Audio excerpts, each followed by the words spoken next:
everyone. I'm Joel Baird, the General Manager of Missoula Community Access Television. And I'm Kim Anderson. I'm on the board of MCAT, and I'm also the Director of Programs and Grants for Humanities Montana. We want to welcome you to this, I think it's the second show of the year. You were in Lewiston for the... I missed the first show of 2020. Kim had the night off the last time. It is Previous January engagement, 27th. yes. It's a beautiful spring-like Monday. My lilacs are starting to bud. The foolish, this is not foolish good. things. This is not good. So for MCAT's news, we're going to get on. We have a full lineup of guests for Missoula Live today. I would like to mention MCAT is still hosting kids. Suggested age is 9 to 13 every Saturday here at 500 North Higgins in Suite 105.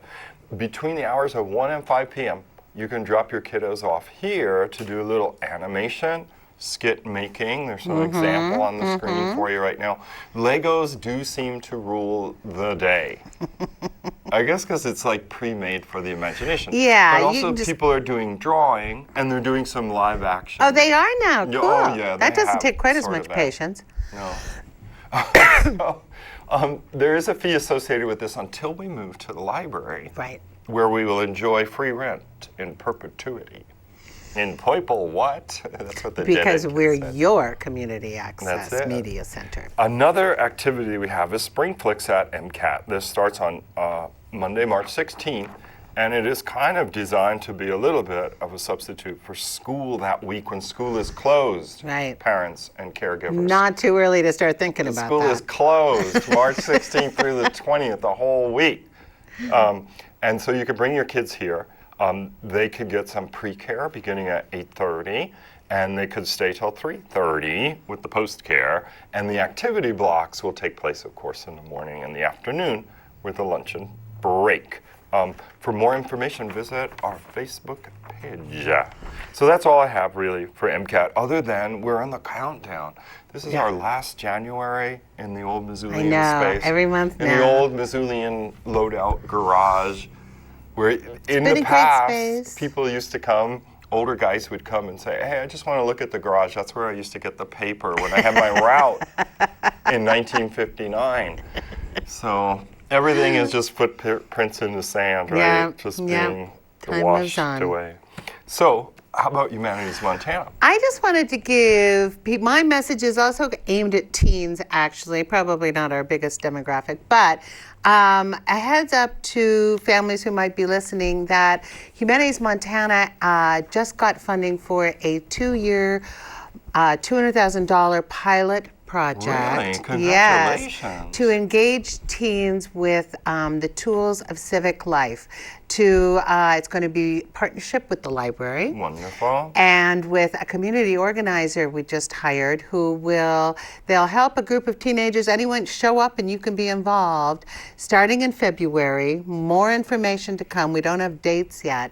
But any young people who are interested in making a difference in this community can show up to the library and work with a librarian and with a community organizer to research a problem that they choose themselves, and then become more knowledgeable about the underlying causes of the problem and then start making the steps, whether it's speaking before city council or tracking a piece of legislation through the legislature in Helena, or changing some sort of a building code, whatever it might be. We just want to give young people the tools they need to enact change. Oh, that's wonderful. I know, it's a really cool project and we're very excited about it. Congratulations, that sounds really great. While Kim was talking, you may have noticed you were looking at our website. That's humanitiesmontana.org, right? And people can learn more about it. And maybe tell kids. So are you saying you're looking for kids 9 to 13 or 13 to 18? We're talking high school, I would say. Okay. So, I would say, I'd say 13 to 19. Precocious middle schoolers, don't lose heart. Kids who want to make a difference. Yeah. Oh, that's wonderful. When I did, the Artists in the Schools in the mid-90s for MCAT, Katrina Kicking Rock, she really wanted to make a change, and I brought her to Mayor Mike Cadis. See? And you know what you want to change? Curfew. That might be your project. Get that far, I have no problem with that. She was civic-minded. I mean, because we sometimes say this, don't we? when people are being lazy, we say the world is run by those who show up. Yeah. It's a nice, I'm going to hang on to that. Right. I'm not sure that's true, but it's a nice thing to Plus, think I about. can pretty much promise pizza at most meetings. Oh, so so okay, there now you go. you're talking. Yeah. Well, our first guests are here, and thank you so much for taking the time. Judy and Kim are here from the Bonner Milltown History Center and Museum, and we've got a kind of cheat sheet for you. Judy spent, I'm going to share this with you, Kim, because you're an expert interviewer, but Judy spent the time, see? Thank you. Yeah, so Judy, first can you give us a little background about the museum, how long it's been around and where it is and what the hours are and just the basics? Love to. We moved into our little space, which is in the Bonner Post Office building, right in downtown Bonner. And we moved in there in November of 2009. And in the summer of 2008, Stimson had a big sale, sold off all the equipment. The mill was up for sale. And so through a series of things that had happened in the past, we realized, hey, we better see if we can find anybody who wants to help save these stories. And we found treasure trove of former mill workers who had 30, 40, 50-year careers at the mill who were wanting to keep that alive. And so that's how we got started in Bonner itself. And then we started about the same time. Thanks to MCAT, you can actually go back and see the very first one, recording our history roundtables. So it's been, 11 years full of saved history thanks to the filming that has been done. Oh, that's Well, great. and also you guys, remember I went and did a little video about the History Museum, and is it Rascal of, Hooligan. Hooligan was there, and he was giving me a tour, and there are some fascinating things that people used to work with, or I really recommend it. And then for the hours too, sometimes, I don't know if you still do this, they say on the door, if nobody's here, call this number. And if they're free, they'll come down and show you around. Yeah. If you really recommend coming Tuesday mornings between 9, starts at 9 and can go supposedly till 11:30, maybe beyond, though, if the conversation's Who's good. ordering lunch? They have cookies and great conversation in the morning. And then we're also open Wednesday and Thursday afternoons from 2 to 4:30. And we have leftover cookies sometimes. Stale cookies. They're not that bad. And so, we welcome people or call us up. Yeah. I can't believe I've never been there. I have to get over to Kim, see you got it. Because I know the post office building is such a charming building. Yes. And so, 1942. and the history of Bonner and the mill is fascinating. Super rich. Yeah. Super rich. Now, as part of programming that goes on in the museum, you have this series of roundtables. Is that right, Kim? Yes, 3 a winter, every third Sunday of the month in January, February, and March. Usually, sometimes we alter that, but Right. and that's the way it's going to be. We're already through with our January roundtable. It was on Glacier Lake, Missoula. We had record attendance 2 Sundays ago. And our next 2 are coming up in February and March. What are the dates of those? February 16th, I look at Judy here. And I put them in for the lower thirds because it's the Oh, third good. Sunday, isn't it? It's third Sunday. So I had to look okay. it up. Like I lifted the calendar forward, and I think Scott's got them. I'm squinting to see. Seems like March 15th. March February 15th, yep. 16th and March 15th. Yeah. Yep. Yeah. And the roundtables are held at St. Anne's, is that correct? Most of them have been. Last year we started, I hope, a new precedent and had the one on the Bonner bootlegging breweries and bars at the new Kettle House tap room, Oh, fun. which That had makes sense. just opened a couple of months earlier. It was a wonderful event, so we've decided to try that again for our February roundtable, the Kettle that's House great. tap room. Yeah. Now, what are the topics of the 2 that are coming up? The February one, Dan Hall, an archaeologist here in Missoula, Dan. he will be talking about Captain Lewis's trip up the Blackfoot in 1806. And then in March, we have a direct descendant of Walter McLeod of Missoula Mercantile fame, Mary Mulroney Pitch, is coming over from Helena to talk about the family trees that the McLeods and the Hammonds and other families that were basically the genesis of the Bonner Mill. Right. Besides the Mercantile. And so she knew and knows a lot of the family histories of those that I don't. Yeah, because the notes say, Mary Pitch of Helena is granddaughter of Walter McLeod, the successor to his father Herbert's presidency of the Mercantile. Yeah. So that, it's removed by just a few generations. Yeah, but since we only live so long, right? When we're historians, we say, 200 years ago it means nothing. When we're alive, when we say 20 years ago, I feel it. I really do. Oh, there's a question here. It says, what is Mary Pitch's connection to Bonner? Well, her connection isn't a direct connection. She's also the granddaughter of one of Missoula's prominent lawyers in the early 1900s, Edward Mulroney. And so she has a lot of connections both on that side of the family and the McLeod side of the family. Right. But her main connection is the McLeods, who were her great-grandfather, C.H. McLeod, was A.B. Hammond's right-hand man and president of the Mercantile. Right. The Hammonds themselves would have been in that family tree. Connection to Bonner is that Henry Hammond was actually the owner and operator of the mill in the 1880s and 90s. Oh, I didn't know I that. didn't either. I always knew about the Hammond Arcade. Yeah, me and too. A.B. Hammond's stamp is everywhere, but his brothers, two brothers actually, are better known, I guess, as for their part in the Bonner Mill. Wow. Wow.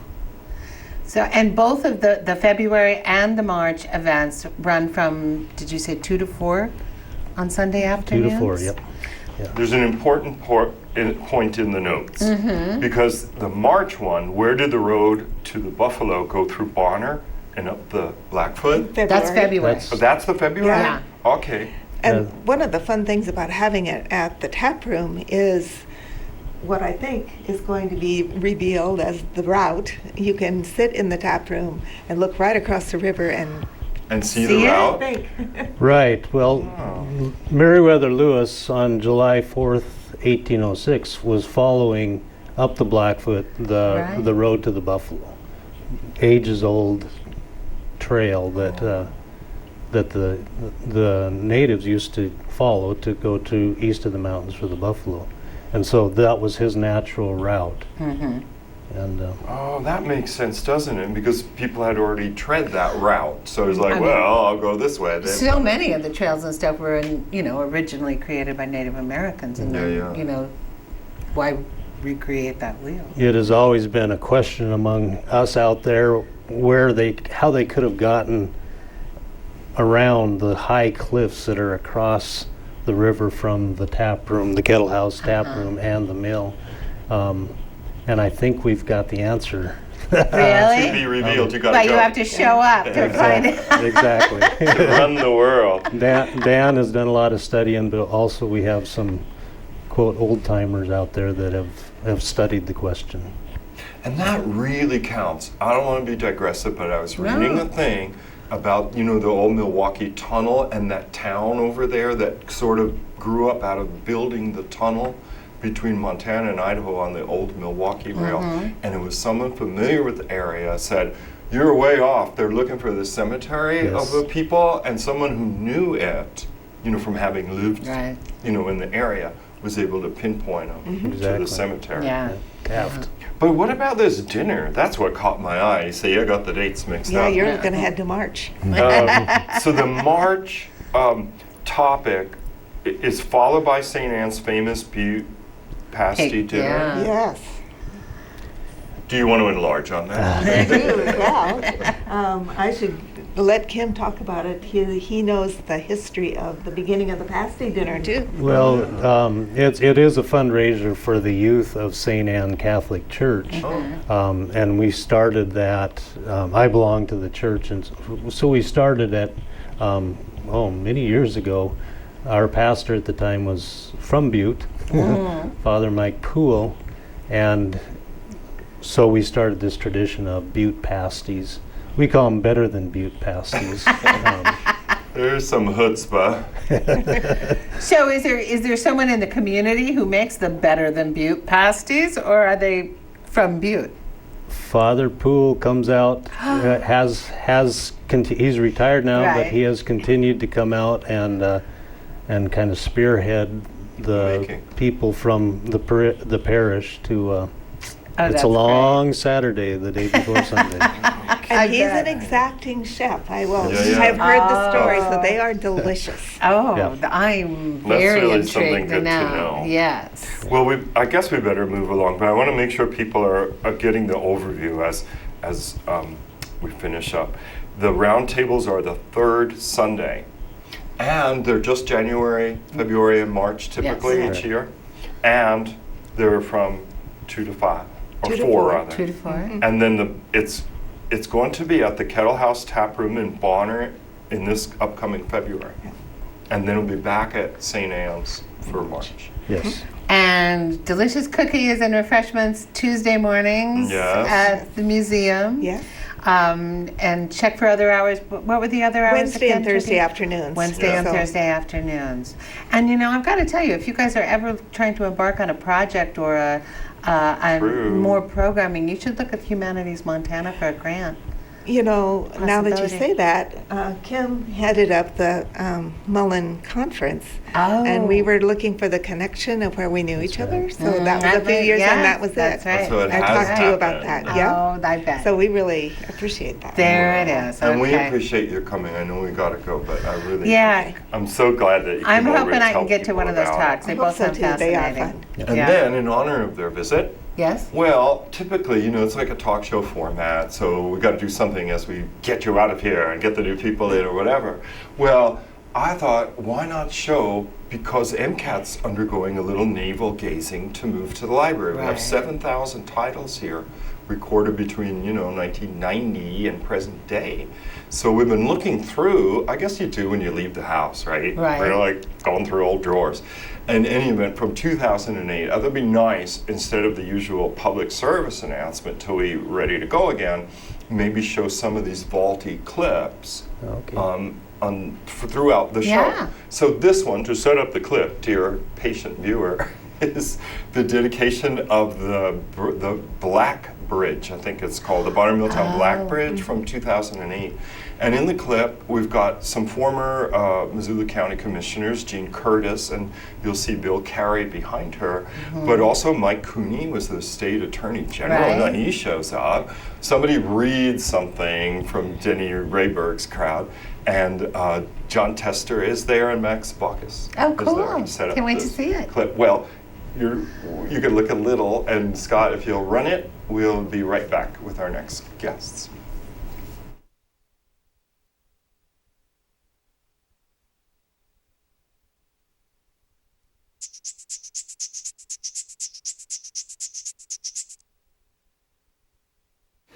On behalf of Missoula County, I would like to thank you for joining us this morning to commemorate the opening of the Black Bridge in Milltown. I'm Jean Curtis, Chair of the Missoula County Commission, and with me this morning are your other two commissioners, Commissioner Larry Anderson and Bill Carey. Isn't this a fabulous bridge? Yeah.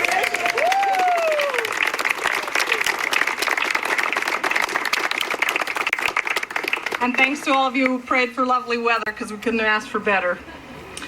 We have a lot of people who helped the reconstruction of this bridge a reality. Before I recognize the many contributors, I'd like to remind us of its history. The Steel Truss Bridge was built across the Blackfoot River in Milltown in 1921 and served as the state highway bridge until 1977, when the new highway bridge was built, which of course has now been replaced. It was maintained as a pedestrian bridge from that time. The contractor in 1921 was a company called Security Bridge, and the main man on the job was W.P. Roscoe. The company who did the rebuild work on this bridge for Frontier was Roscoe Bridge, a unit of Roscoe Steel and Culvert, a Billings-based company owned by Jim Roscoe, the grandson of the original builder. The steel truss bridge is not what you would build today. There are cheaper and easier methods, but it holds a powerful place in our industrial history and in the aesthetic memories of local residents. Rather than simply replacing the old bridge or even scrapping it altogether, the community pushed to have it rebuilt the old way. The new Old Black Bridge is now bolted together rather than riveted, and it's now in place, and we are certain that W.P. Roscoe would certainly be proud of his grandson. And after we have the ribbon cutting across the bridge, we saved a bucket of rivets that are sitting back here in a bucket, so you're welcome to take one. When the Milltown Dam project began, all the bridges in the area were studied in depth to see what the impact of dam removal would have on them. With the drawdown of the reservoir, the bridge piers and abutments would be stressed by... Oh, we're back.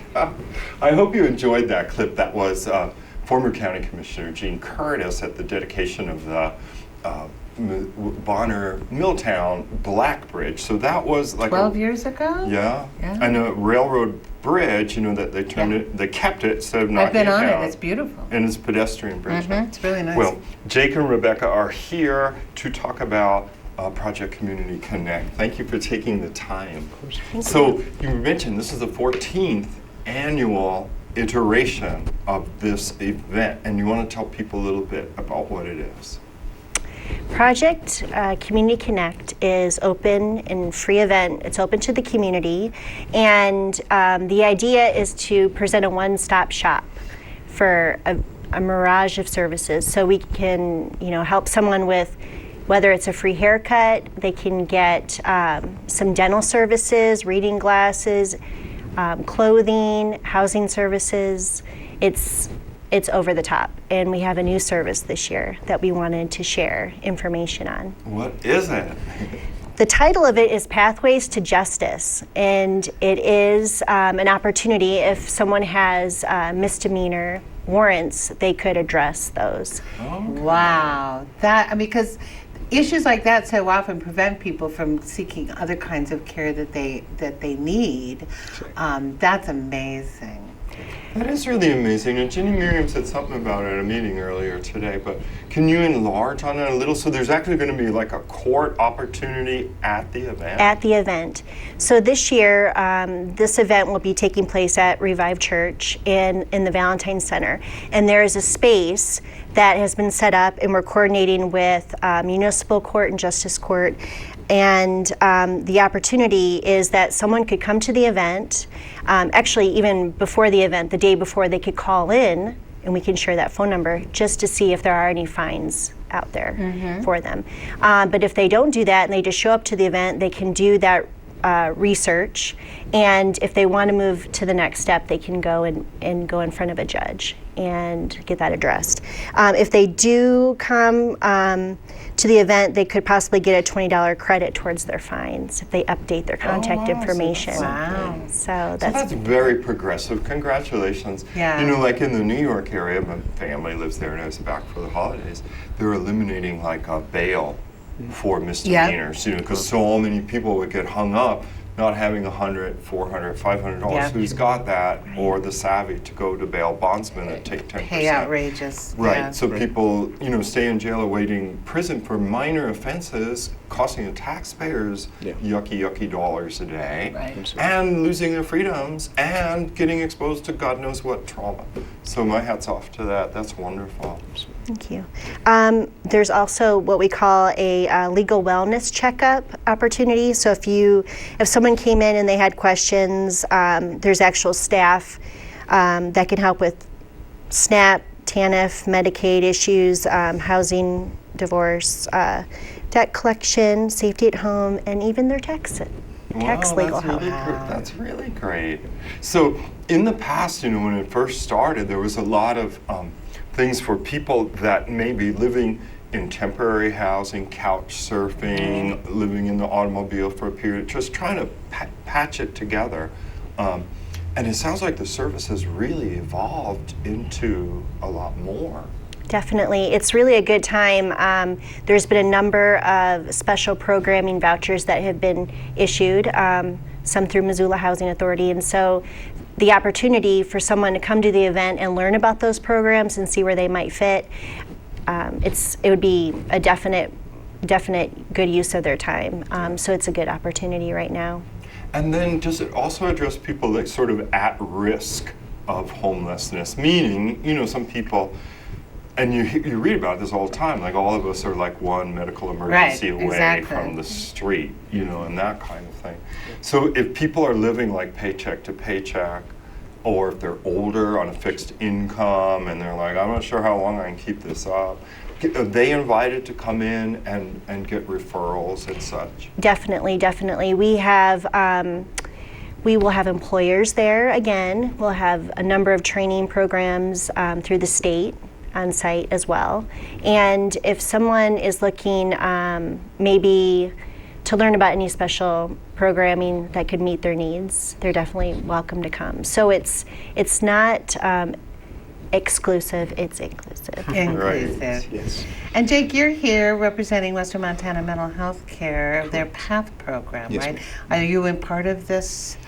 Yes, I am. So I'm the service area coordinator for the mental health services.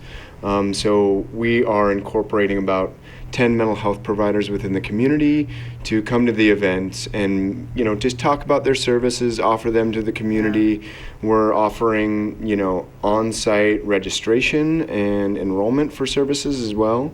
Western Montana Mental Health will be able to provide appointment setting at that event, which is very nice because you go to the event, you can know when you leave that event when your appointment's going to be. Right. So it really kind of takes a lot of that legwork out of it, which is really great. And so I've been coordinating that effort, and we're really excited. We're going to try and provide a mental health professional on site for any individuals that may be experiencing crisis during the event. Mm-hmm.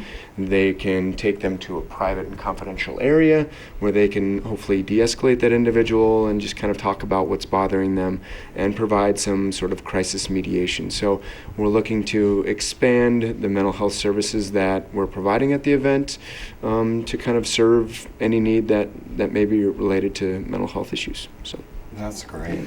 The time, is it still in the morning, like 10 to 2 or? It's this Friday from 10 to 3 p.m. 10 to 3. Yes. And then Kim knows I have this. No, I want to know too in this case. The Latimer, like if people want to know how to get there, what would you tell them? Is the bus running there that day? Anything? Yes. So they're going to be offering free shuttles from 2 locations, starting at 9:30, running every half hour. Great. So they're going to be running from the Poverello Center as well as First United Methodist Church. Yeah. Which was the old home of the event, right? Correct. Yes. Right. Right across from the public library, 300 right? East Main. Very savvy, yes, absolutely. So they will be running from 9:30, I believe, until 2:30 or 3, every half hour to and fro. And so people can go to those locations if transportation is an issue and get direct transportation to that event. So we're trying to just make it as easy as possible for any consumer or just, you know, fellow Missoulian to come and enjoy in community conversation, some free food, and talk with each other about services they may be looking for or things that they may need. So that's really great. And then I'll bet you needed lots of volunteers. Oh my you gosh, I coordinated can't even all these imagine people how to huge bring this them in. It's huge.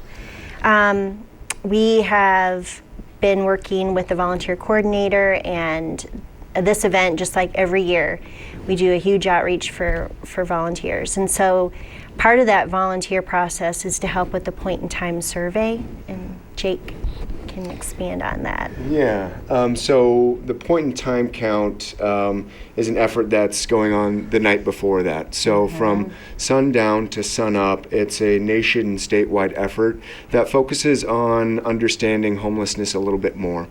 It is volunteer and service provider driven, and it's a anonymous, a voluntary effort used to kind of extract data about homelessness within our community. And that data is used to acquire federal funding to be able to help these individuals suffering from housing instability. So we will be spearheading an effort that's happening Thursday evening from 6 to 8 in the courthouse yard. We're going to be providing food and trying to initiate this survey for the people in downtown that may be suffering from some homeless instability. So we really encourage anybody to come down to the courthouse this Thursday from 6 to 8. We'll be providing food, hot coffee, beverages. There's going to be a warming shelter there for people to come and get receive the survey in a nice warm space. And then we also are part of the coordinated outreach team, which is a group of service providers within the community that will be going out to local encampments, areas where we've identified maybe people are camping out, to try and have them fill the survey out to really talk about their needs and maybe some issues that they are dealing with that has caused them to be housing unstable. And so to follow up with that, we're also going to be having a breakfast at First United Methodist Church from 6:30 to 10 on Friday morning, also to be able to capture those folks in the morning too. So we really urge people to come to both of those efforts to join in community conversation, some food, and be able to serve those suffering from housing instability. So I think it's really important to, it's not that easy to get a clear picture sometimes of the scope of a problem like this. And the clearer the picture you guys create is, the better chances for increased funding, the better community groups can come together to find solutions. So they have to be counted first. It is really difficult if the social sciences are just locked out of the whole issue, and people know the census counts. Yes. And then, people with unstable housing don't often figure in census counting, and all of this stuff is politicized. Like defining what the poverty level is a huge deal. Like if somebody did it honestly, you'd find 30% of the nation is in poverty or whatever. But so that's very normal activity as well. Well, I can't even get my mind around what the planning and the organizational skills that are put to use in this project every year. So congratulations on all your past work and good luck this time. 14th annual. The date again? This Friday, the 31st. 31st. And it's 2811 Latimer, which is out by the Pacific Recycling. Oh, yeah. In the building where the indoor soccer I didn't know there was building an is. indoor soccer. I know where that is. Yeah. So it's the Valentine Center, which also houses Revive Church. That's Got right. it. Right. Okay. Well, I'm sure you'll have a crowd. Fortunately and Hopefully. fortunately. Yeah. Absolutely. Well, thank you so Thank much, you. Jake Thank you. and Rebecca, for taking Good luck. your time. Absolutely. So we're going to continue your clip, your look at the dedication of the pedestrian Black Bridge in Milltown, Bonner, and we'll be back right after this.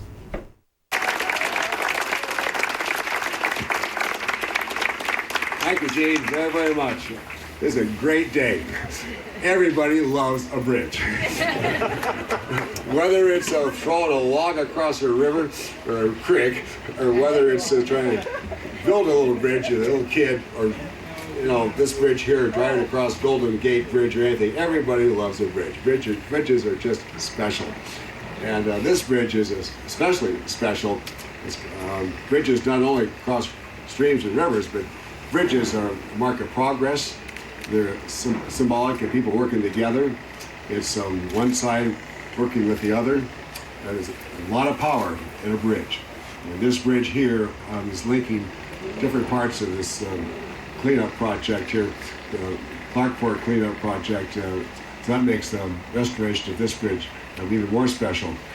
I have a unique memory of this bridge, and I'm so glad this project is proceeding, because not too many years ago, when I was in the then called the Missoula Bank Run, the 10K, some of you probably ran in it years ago. We started here at Bonner, and I remember going across this bridge for several years. And one time going across this bridge, lo and behold, one of the fellows I was running with fell down, because this is like a funnel effect, across the bridge here. He was flat in his stomach, and behind I could see a great big black footprint on the back of his t-shirt. And so a bunch of us grabbed hold of the guy by the armpits and picked him up, and off we went. All of us had no idea how he finished or where he finished. We're just very happy. Well, that was teamwork working together. It's also, I think, kind of interesting that in ancient Rome, a high priest was called the chief bridge maker, or in Latin, Pontifex Maximus. And it's also, I think, fitting that here we have a new Pontifex Maximus, and that's Tim Elsey. And Tim's the guy that figured out how to do this. Because I had, so many, I was just remarking on the clip, that we haven't seen Max Baucus in a goodly while. Right. And then later on, John Tester is there, and then I'm pretty sure they saw Mike Cooney, who then was the Attorney General for the state. Right. Well, in any event, County Commissioner Dave Strohmeyer is here. Welcome. Thank you for waiting to be on the show. Yes, and for coming on. My pleasure. Yeah. And you're here to talk about a passion of yours, is that correct? It is one of many passions, yes.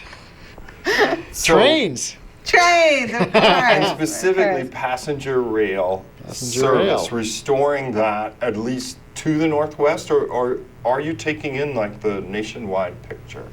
We are taking in the nationwide picture. So for those folks who have not been in Montana since the 1970s, what you may or may not know is that we had passenger rail service right here through Missoula and Missoula County up until 1979.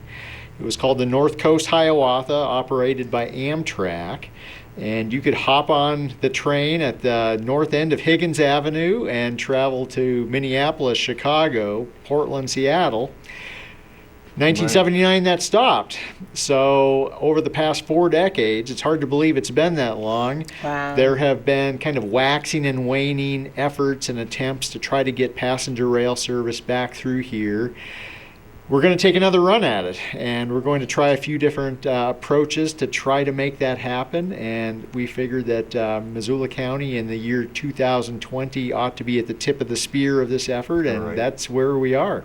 So, I mean, one hears a lot of stuff about the dangers of air travel, or the carbon footprint, and so on. Now, when people sometimes when they think of passenger rail, it's so far in their minds that they do see coal being shoveled into an engine. But is it more, or rather less, detrimental to the environment? For instance, if you had the option to fly, as you do, let's say, between New York and D.C. Or than each of us individually driving our cars. Yeah, or that, which a lot of us do. I drove solo to Great Falls to go to a funeral last weekend. That was about 340 miles, I guess, round trip or something. But is part of the move, okay, so that's a good question. Why? We've got all these airplanes, they're out there building the multi-million-dollar new airport. Is it romance? Is it practicality? Is it convenience? Yeah, there are several reasons. It's environmental. Yeah. It's social, in terms of social equity, providing a mode of transportation that we don't have now that provides mobility for folks who might not have any other means to travel. Right. And it's economic. So on the environmental front, trains, they move a lot of people and stuff. We've got freight trains running through here right now. All the time. It's not like it's broken. Clearly, they're still valuable for absolutely extractive industries and other places. And so even though they do use fuel, and I would certainly hope that the trains of the future are not our great-grandparents' trains in terms of carbon footprint, and I am excited to look at new technology that we might integrate into a revived passenger rail system. But even right now with diesel engines, there is an environmental aspect to that to move a lot of people and freight with a lesser carbon footprint than you would, say, with airlines or single occupancy vehicles for that matter. Also, in terms of social equity and providing opportunities, I got a phone call, actually it was an email from someone over in Billings last week. This individual is visually impaired, can't drive, does not want to fly, but would gladly ride a train.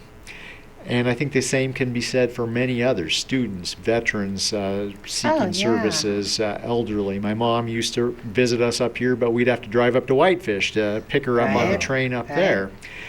And also, as we're talking about airlines, let's not forget that good luck trying to get a connection within the state of Montana. Right, you can't fly interstate. You're going to fly to Denver, to Seattle, to Portland, and then back to Montana. Yeah. That's if I wanted to go to Great Falls, and the weather was kind. Let's say it was a blizzard, and I want to go to this funeral. I would fly from Missoula to Salt Lake, and then from Salt Lake or Seattle, you're right, to Great Falls. I know so many people in fields like mine in nonprofit world who travel. I've got a statewide organization. I'm traveling in state all the time, and there's no other option than to drive my car. And it's terrible. Because you get caught in blizzards. I would much rather be on a train with a bunch of other people, and I could be working. I could be, instead of driving my car hanging on for your life, white knuckling in this. So it makes so much sense. When I was in Europe in October, that's just a way of life there. Nobody even thinks about it. You take the trains everywhere. But Dave, so if people are watching, right, and they're like, well, this sounds really good, especially, I think back when I had first come to the state, I go from New York to Minneapolis, then we stop in Billings, then we stop in Great Falls, and then, it was like a milk run. Then we come to Missoula, and you used to be able to, say, I'm going to fly from Missoula to Great Falls or Missoula to Billings. If somebody wants to help you, what is it they can do to help this effort? Yeah, there are a few things. So what we're working on right now is trying to initiate an economic impact analysis, looking at what are the benefits to the state of Montana if rail is reinstituted. Too often in the past, the focus has just been on how much is this going to cost? Right. How many train sets are we going to need? How much rail is needing to be improved? What's the dollar amount of that? But not looking at the economic benefits to the state. So we're looking at that. We're also wanting to have Congress update the 2009 feasibility study that was conducted to take a look at this. Over 10 years old, outdated. Many of the improvements that were recommended there have already been done. We need a fresh look at that. And we're also looking at trying to establish the first ever passenger rail authority in the state of Montana. I'm calling it the Big Sky Passenger Rail Authority. And this is something that county commissioners in Montana have the authority to do. So this would be a government institution, a governance structure that county commissioners would appoint the board of directors for this authority. And this authority would be charged with the responsibility of trying to advocate for and push this initiative forward. So what can folks do?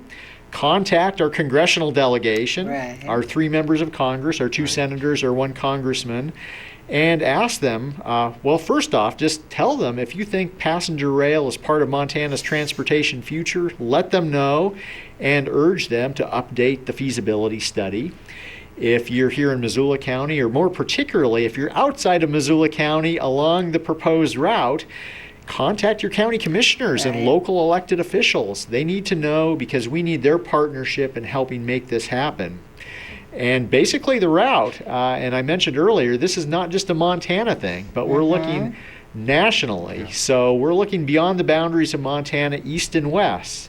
So the old North Coast Hiawatha line basically traveled from Glendive through Billings, Bozeman, Butte, Helena, Missoula, and then over to Sandpoint and points west. That's basically what we're looking at here. The line may or may not go through Butte, sorry, my friends in Butte. Not to say it couldn't happen. Where there's a will, there's a way, and where there's money, there's potentially a way.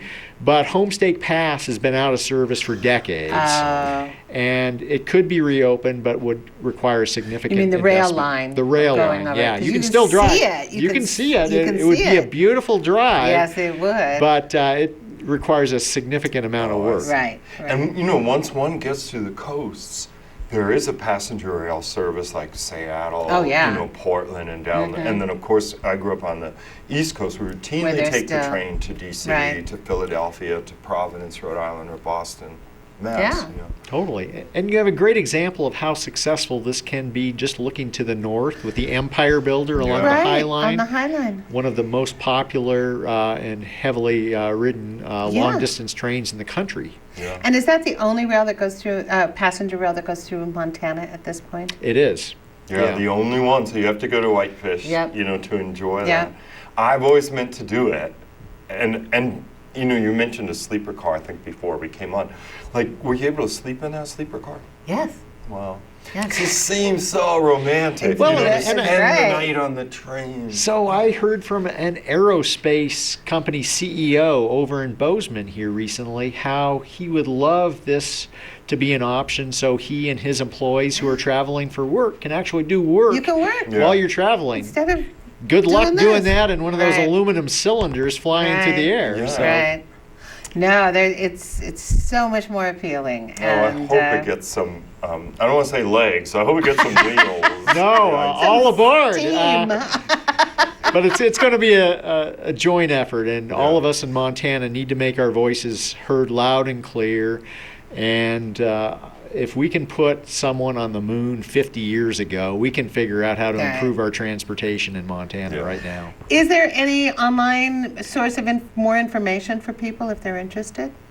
At this point, we do not have anything up online. There is the National Rail Passengers Association. That is a group that I've been working with on this effort. We hope to host a passenger rail summit here in Missoula sometime this spring. We hosted one over in Billings in October for the southeastern part of the state. We hope to repeat that in the spring just to get the word out and rally support for the effort. Great. That's great. Or people can just call you, right? People can call me. My office is at 199 West Pine. So, or send me an email. Go see Dave. Yep, absolutely. Come on out. We better go, I know. But Dave, thanks so much for taking the time. What a great project. And the work on it, too. It's exciting. Yeah, good luck. You bet. We'll be right back. We're continuing our plunge into the past, the dedication of the East Missoula Bonner Black Bridge. And we'll be right back with Matt from Missoula Community Theater right after that. I have to say, I really like this. I kind of came late to this dance. I was in the state legislature when a lot of the planning was going on to this, and we had our impacts there. But I will tell you, as a U.S. Senator, I get to do a lot of fun things. There's nothing more fun than infrastructure improvement projects. And the folks I want to recognize first is those outstanding 8th graders in the very back.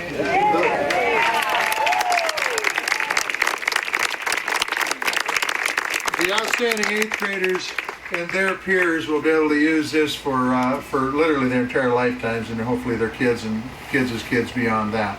And I also want to thank Senator Max Baucus for being able to step up the plate and get some highway dollars for this.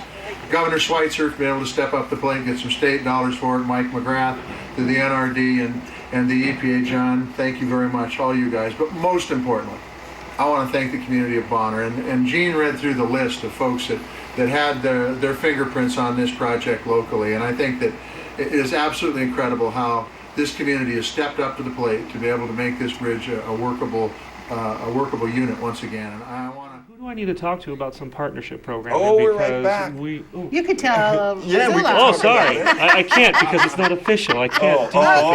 Good. Future plans. Well, dear viewer, you somehow surprised us. We didn't see you over there. Right. Matt Lurkey is here. Yeah. He is with the Missoula Community Theater. Matt, thank you so much for taking the time. Yeah, my pleasure. Oh, you can put your mic on too. Oh, sorry. Just double. It's just double, that's Yeah. all. So the other one will pick you up, but that. So, as usual, you guys have a million great things going Yes. on. What rises to the surface right now, most immediately? Well, let's do the calendar year because that'll help out. Yeah. So, this next weekend is our closing performance or weekend of Leading Ladies, the Missoula Community Theater. Play, farce, comedy of mistaken identity with a little bit of love and all of that thrown in there. It's PG-13, so think before you go, but do get your tickets. It's selling quite well. Yeah. It's a great, good laugh on these gloomy days we've been having lately. Right. And then the very next weekend with the Children's Theater, February 6th to the 8th, is Frozen Junior. Oh yes. My God, Let you it are go. going to be back to the rafters. with Yes, that we one. are. Yeah. 38 amazing students from around the area, no adult performers, all of them performing about an hour 15 musical based on the first movie, not the second movie or anything like that. It's been incredible. We've been working with them since before the holidays.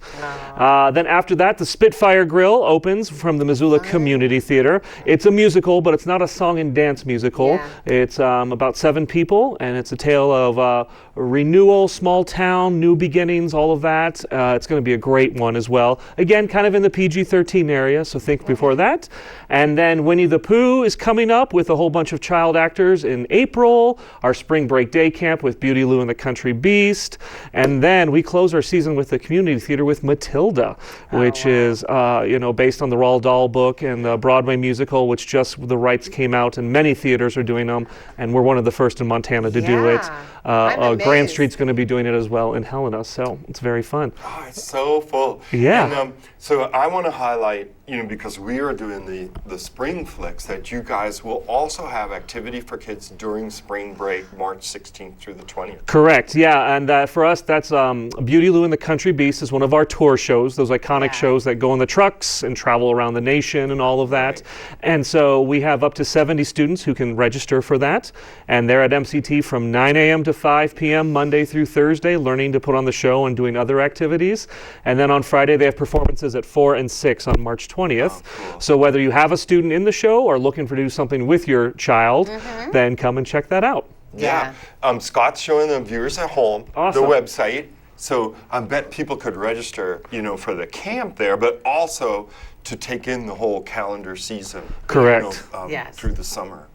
And something to put on your calendars, which I'm sure you'll all be coming up with as well, is our summer camps will register the first Friday of March. Wow. And it's great to throw that out there because our summer camps do sell out. They really do. I've talked to disappointed parents in the past. So yeah, get on it because March is right around the corner. It is. And that always happens around there. And then also put in your hats, starting in May is actually our 50th season with MCT. Wow. And so I should say June 1st. That's our calendar year for us, starts June 1st over on that. So we have been doing a lot of planning behind closed doors about how to honor our history and celebrate the future. And there's going to be a lot of extra events, opportunities as we step into our new, I don't know how you call that, next decade, half century, or whatever you call to go into 50. Bicentennial. So there's sesquicentennial is 150 years. You're sesqua. Sesqua? Just take one word out, I guess. Sesquicentennial. Sesqua. Well, 50 or years. Quintennial. Yeah, quintennial, that's better. That's amazing. Yes. Congratulations. And so we're very excited to share that with the community and have that involved not only here in our town, but with all the communities we serve around the world. It's going to be quite exciting. Oh, that's really great. Oh, I can't wait for those celebrations. I'm sure there'll be a lot of really cool Indeed, things I know it's horrible, but we do have to go. We're going to give 5 minutes. We're so No, it's okay. We spend too much time with the first guest. That's all right. Or summer camps or whenever Definitely. you want, and we'll put you up first. And then we'll so go much. into that collaboration thing too. I think so, indeed. As hidden before if someone caught us. Stay tuned. Matt, thank you so much for taking the time. So here's your last little bit. We're actually turning historical again. Jesse Rogers is here from the Historical Museum at Fort Missoula. We're going to learn a little bit about that right after this.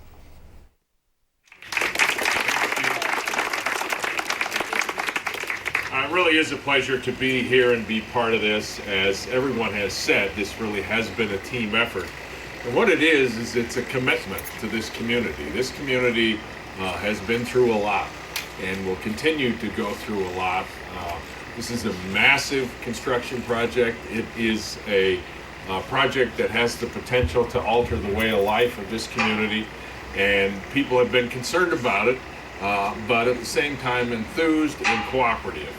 It really has been a community endeavor maybe for 20 years. And I think culminates with the commitment to rebuild and open this bridge.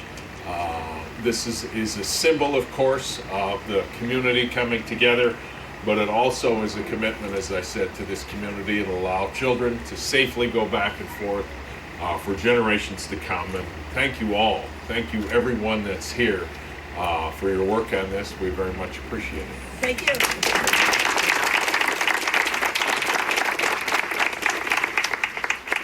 The third part of the funding package was from the United States Environmental Protection Agency, EPA. So EPA matched that $975,652 grant, and Montana's director.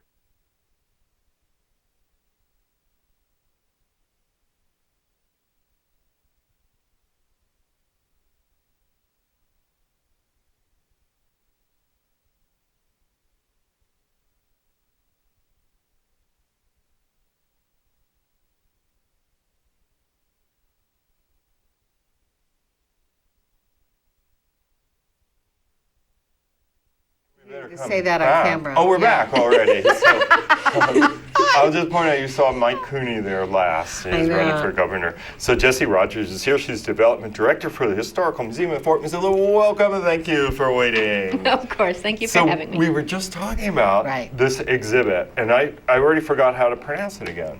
I believe it's Leaser's. Okay. Leaser's Footsteps. Leaser's Footsteps, new exhibit on Jewish history. And then in quotes you have uncovered. Yeah, so what's fascinating about this part of our history is it's very little known. And so Bert and Paul, who put this together in conjunction with Ted Hughes, our curator, really had to go and dig deep. So they went directly to the descendants of these amazing men and families to uncover the archival materials, the photos, the stories. They interviewed. It took so long to really build this type of exhibit, which is about the history of the Jewish community of Missoula and western Montana. And it's absolutely fascinating and especially vital right now in this time of our history. We need to be talking about the different cultures and the different groups of people who make America what it is. Absolutely. And I know now, when you say Bert and Paul, tell us a little bit more about who they are. Or is it one person named Bert and Paul? No. It's Bert Chesney and Paul. I've got so many names rolling through my mind right now. But these are two people who just did it because of a passion for the topic and because of their own backgrounds. Exactly. And Paul is actually a graphic designer, and I have seen the plaques, and they're spectacular. They really are. Between Bert, he did a lot of the actual interviewing and a lot of the digging into the history of this. And Paul brought his, as you say, that forte of being able to design something that is aesthetically pleasing and just makes it flow. And these are huge panels. So most of the exhibit will be up by the end of the month, but we've had to revise a few for the location that they're in. And so 99% of the exhibit will be open by the end of the month, and then there'll be a few additions that will come in the week after. But they're 8 feet tall, 4 feet plus wide, and we're really trying to make the aesthetics of it resonate with the Jewish community and that culture. So it's going to be a really interesting way that we're going to adapt them to walking to your space, to our space. And the stories go from some of the founders of Missoula. Leaser was the first Jewish man to move here, and he basically started and helped build the downtown district. And without these amazing people, a lot of things wouldn't happen. No, we wouldn't have our Missoula the way we know it. Through to like the great literary critic Leslie Fiedler, and they found a really fascinating connection between early Jewish settlers and the Salish. Yes,